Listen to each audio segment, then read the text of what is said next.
শাপলা জাতীয় ফুল। এটি জনপ্রিয় এবং বহুল ব্যবহৃত। রাষ্ট্রীয় সকল নথিপত্র, টাকা পয়সা, স্ট্যাম্প সকল স্থানে শাপলা দৃশ্যমান। বাংলাদেশের মানুষ পশু পাখি জীবজন্তুর মধ্যে ফুল ফলের মধ্যে সবচেয়ে বেশি শাপলার ছবি দেখে অভ্যস্ত। বিতর্ক আছে যে এই জাতীয় ফুলটি কি কোনো দলীয় প্রতীক হতে পারে, যেমন দাঁড়িপাল্লা কি হতে পারে কোনো দলীয় প্রতীক, যেটি আসলে আদালতের প্রতীক।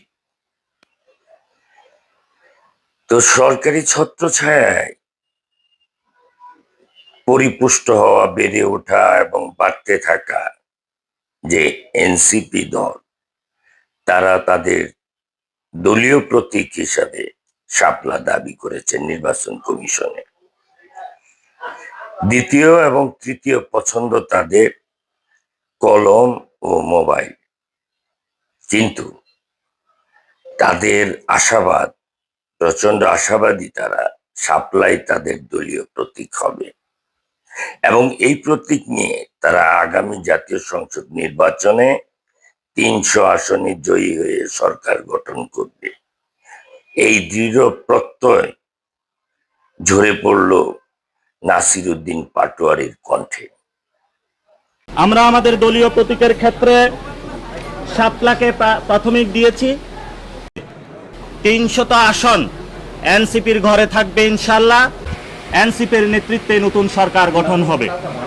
দ্বিতীয় প্রতীক হিসাবে আমরা রেখেছি কলম, তৃতীয় প্রতীক হিসাবে রেখেছি আমরা মোবাইল। ৫ তারিখে গণ অভ্যুত্থানে বাংলাদেশের মানুষের জয় হয়েছিল। আগামীর পার্লামেন্ট ভোট ব্যাংকে এনসিপির শাপলা প্রতীকে পুরো বাংলাদেশের মানুষ জয় জয়কার করে দিবে এবং এবারই এনসিপি পার্লামেন্টে জাতীয় সরকার গঠন করবে। আমরা নিবন্ধন আজকে কেন দিলাম? আমরা সকল প্রতিকূলতা, সকল চ্যালেঞ্জকে মানিয়ে আজকে আপনাদের সামনে এখানে উপনীত হয়েছি।